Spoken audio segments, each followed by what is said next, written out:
இது மகிமை நேரம்.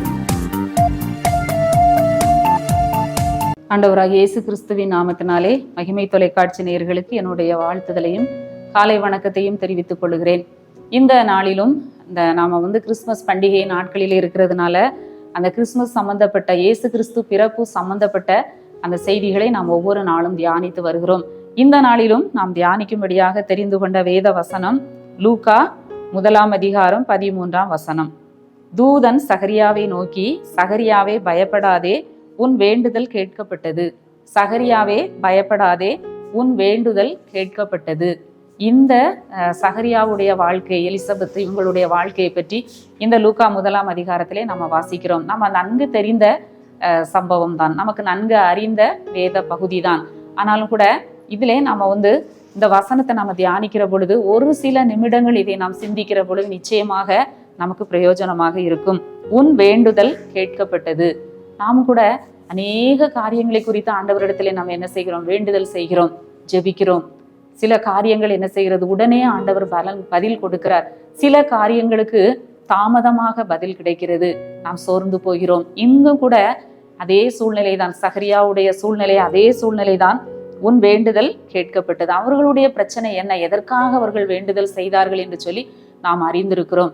அவன் சகரியாவும் அவனுடைய மனைவியாகிய எலிசபெத்தும் மலடியாய் இருந்தபடியால் அவர்களுக்கு பிள்ளை இல்லாதிருந்தது. இருவரும் வயது சென்றவர்களாயும் இருந்தார்கள். ஒரு நல்ல ஆசாரிய குடும்பம், கணவனும் மனைவியும் ஆண்டவருக்கு பயந்து நடக்கிறவர்கள். அவர்கள் இருவரும் கர்த்தரிட்ட சகல கற்பனைகளின்படியேயும் நியமங்களின்படியேயும் குற்றமற்றவர்களாய் நடந்து தேவனுக்கு முன்பாக நீதி உள்ளவர்களாய் இருந்தார்கள். பாருங்க, ஒரு குடும்பத்துல கணவனும் மனைவியும் உண்மையாகவே ஒரு பெரிய ஒரு ஆசீர்வாதம். 2 பேருமே கர்த்தரிட்ட சகல கற்பனைகளின்படியும் நியமங்களின்படியும் அவங்க என்ன செய்தாங்க? நடந்து குற்றமற்றவர்களாகி வாழ்கிறார்கள். ஒரு அருமையான ஒரு குடும்பம். ஆனாலும் கூட அந்த குடும்பத்திலும் ஒரு குறைவு வருகிறது. அந்த குடும்பத்திலும் ஒரு பிள்ளை இல்லாத ஒரு சூழ்நிலை வருகிறதை நாம பார்க்கிறோம். அந்த சகரியா தேவ சமூகத்திலே நின்று ஆராதனை செய்கிற, அவருக்கு பலி செலுத்துகிற ஒரு ஆசாரியன். அவங்க என்ன செய்தாங்க? பல வருடங்களாக அவர்கள் தேவனிடத்திலே வேண்டுதல் செய்திருக்கிறார்கள் ஒரு குழந்தைக்காக. ஆனால் அவர்களுக்கு என்ன செய்கிறது? வயது ஆகிவிட்டது. ஒரு குறிப்பிட்ட காலத்துல அவங்க என்ன செஞ்சிருப்பாங்க? இனி நமக்கு குழந்தை பிறக்காது, இனி நமக்கு குழந்தை நமக்கு இல்லைன்னு சொல்லி அவங்க ஒரு முடிவோடு இருந்திருப்பாங்க. இப்படிப்பட்ட சூழ்நிலையில அவர் அந்த ஆசாரிய ஊழியம் செய்து கொண்டிருக்கிற நேரத்துலதான் தூதன் அவருக்கு தரிசனமாகி சொல்லுகிறார், சகரியாவே பயப்படாதே, உன் வேண்டுதல் கேட்கப்பட்டது. பல வருடங்கள் காத்திருந்து வயதான பிறகு அவர்கள் ஜெபத்திற்கு அங்கே பதில் வருகிறதை நாம பார்க்கிறோம். ஆம், நம்முடைய ஜெபம் ஒரு நாளும் என்ன செய்யாது? வீண் போகாது. ஒருவன் விதைக்கிறான், அந்த விதைத்தவன் என்ன செய்வான்? விதைச்சிட்டு அவன் தூங்கிடுவான். ஆனா அவன் விதைத்த விதை ஒரு நாளும் என்ன செய்யாது? அது தூங்காது. அந்த விதை என்ன செய்யும்? முளைக்கும். அதுபோல நாம ஜெபிக்கிற ஜெபம் ஒரு நாளும் என்ன செய்யாது? வீண் போகாது. ஒருவேளை நாம கூட சில காரியங்களுக்காக ஜெபித்திருப்போம், அதை நடக்கலைன்னா அதை நம்ம என்ன செய்திருப்போம்? மறந்திருப்போம். அந்த ஜெபத்தை நம்ம விட்டுருப்போம். சரி, இது இனி வாய்ப்பு இல்லை, இது இனி இந்த காரியம் இனி என்ன செய்யாது? நடக்காது. ஒருவேளை இது தேவனுக்கு பிரியமில்லைன்னு சொல்லி நாம கூட மறந்திருக்கலாம். ஆனா நம்முடைய தேவன் என்ன செய்ய மாட்டார்? ஒரு நாளும் மறக்க மாட்டார். நம்முடைய வேண்டுதல் தேவ சமூகத்திலே நிச்சயமாக அது கேட்கும். இவங்க ஒரு பரிசுத்தமான வாழ்க்கை வாழுகிற ஒரு தம்பதிகள். ஆண்டவர் அவர்களுடைய வேண்டுதலை அவர் கேட்கிறார். பாருங்க, எவ்வளவு வருடங்கள் தாமதம் ஆனாலும் அவர்களுக்கு ஆண்டவர் என்ன செய்கிறார்? ஒரு பெரிய தீர்க்கதரிசியை கட்டளையிடுகிறார். ஸ்திரீகளிடத்தில் பிறந்தவர்களில் யோவானை பார்க்கிலும் பெரியவன் ஒருவரும் இல்லை என்று சொல்லப்படக்கூடிய அளவிற்கு மட்டுமல்ல, தன் தாயின் வயிற்றில் இருக்கும் போதே பரிசுத்த ஆவியினால் நிரப்பப்பட்டிருப்பான். பாருங்க, அவங்களுடைய வேண்டுதல் கேட்கப்பட்டது. அந்த வேண்டுதலின்படி ஆண்டவர் தாமதித்தாலும் அவர்களுக்கு ஒரு பெரிய ஆசீர்வாதத்தை கொடுக்கிறார். எந்த குழந்தையும் தாயின் வயிற்றில் இருக்கும் போதே என்ன செய்ய மாட்டாது? அது பரிசுத்த ஆவியினால் நிரப்பப்படல.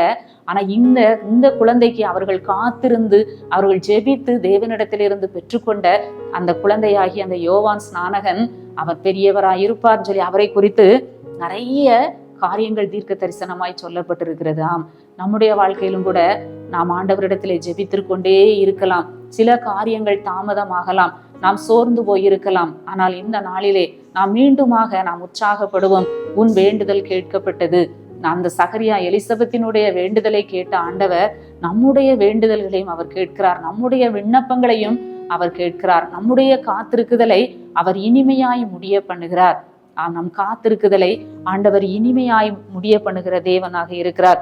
வேளை வரும்பொழுது, ஏற்ற வேளை வரும்பொழுது, ஒருவேளை வயதாகலாம், எத்தனை வயதானாலும் சரி, அந்த அவர்களுக்கு ஆண்டவர் கொடுத்த அந்த வார்த்தை, அவர்களுடைய வேண்டுதலின்படி ஆண்டவர் என்ன செய்கிறார்? அவர்களுக்கு பதில் கொடுக்கிறார். நம்முடைய வாழ்க்கையிலே சோர்ந்து போய் இருக்கலாம், ஜெபித்து பலன் இல்லையே, ஜெபித்து எந்த ஒரு பலனும் என் வாழ்க்கையில இல்லையே என்று சொல்லி நினைக்கலாம். இந்த நாட்களிலே ஆண்டவர் நம்மை உற்சாகப்படுத்தும்படியாய் சொல்கிறார், உன் வேண்டுதல் கேட்கப்பட்டது. அந்த சகரியாவுக்கு எவ்வளவு ஒரு மகிழ்ச்சியாக இருந்திருக்கும். ஆனாலும் கூட அந்த வார்த்தை அவர் விசுவாசிக்கலன்னு சொல்லி அந்த நடைபெறும் இந்த குழந்தை பிறக்கும் வரைக்கும் நீ ஊமையா இருப்பாய் என்று சொல்லப்பட்டது. ஒருவேளை அவர் அந்த ஊமையாக இருக்காவிட்டால் அந்த ரகசியத்தை அவர் வெளியே சொல்லி இருப்பார். அந்த தரிசனத்தை அவர் வெளியே என்ன செய்திருப்பார்? சொல்லி இருப்பார். அவர் கால தாமதமாக அந்த ஆசீர்வாதத்தை பெற்றுக்கொண்டாலும் அவன் பிறப்பி நிமித்தம் அநேகர் சந்தோஷப்படுவார்கள். உனக்கு சந்தோஷமும் மகிழ்ச்சியும் உண்டாயிருக்கும். நம்முடைய ஆண்டவர் சந்தோஷத்தை, மகிழ்ச்சியை கொடுக்கிற தேவன். நம்முடைய ஜெபத்தை கேட்கிறவர், நம்முடைய வேண்டுதலை அவர் கேட்கிறவர், நம்முடைய விண்ணப்பங்களுக்கு அவர் பதில் கொடுக்கிறவர்.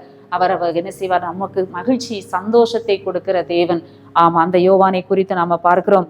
இஸ்ரவேல் சந்ததியாரில் அநேகரை அவர்கள் தேவனாகிய கர்த்தரிடத்திற்கு திருப்புவான் என்று சொல்லப்பட்டிருக்கிறது. ஒருவேளை தாமதமாக கிடைத்திருந்தாலும் ஏற்ற வேளை, அவருடைய வேளையின்படி ஆண்டவர் அந்த ஆசீர்வாதத்தை கொடுத்து அந்த யோவான் ஸ்நானகன் மூலமாக இந்த பெற்றோர் மகிழுகிறார்கள். அநேக ஜனங்களுக்கு மகிழ்ச்சி, விடுதலை உண்டாகிறது. ஒரு பெரிய ஒரு தீர்க்கதரிசியாய் அவர் காணப்படுகிறதை நாம பார்க்கிறோம். நம்முடைய வாழ்க்கையிலும் கூட இந்த நாட்களிலே சோர்ந்து போய் இருக்கலாம். இந்த வருஷ கடைசி நாட்களில் நான் இருக்கிறேன், என்னுடைய ஜெபத்திற்கு பதில் இல்லையே என்று சொல்லி கலங்கி போய் இருக்கலாம். நம்முடைய ஆண்டவர் நம்முடைய வேண்டுதல்களை கேட்கிற தேவனாக இருக்கிறார். அவரை நோக்கி நாம் பார்ப்போம்.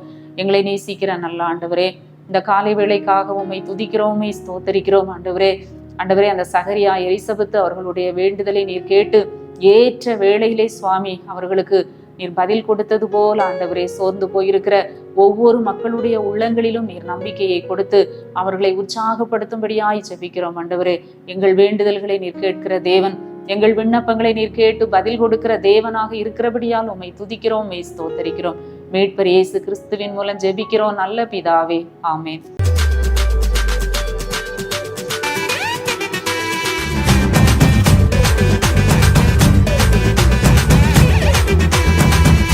மகிமை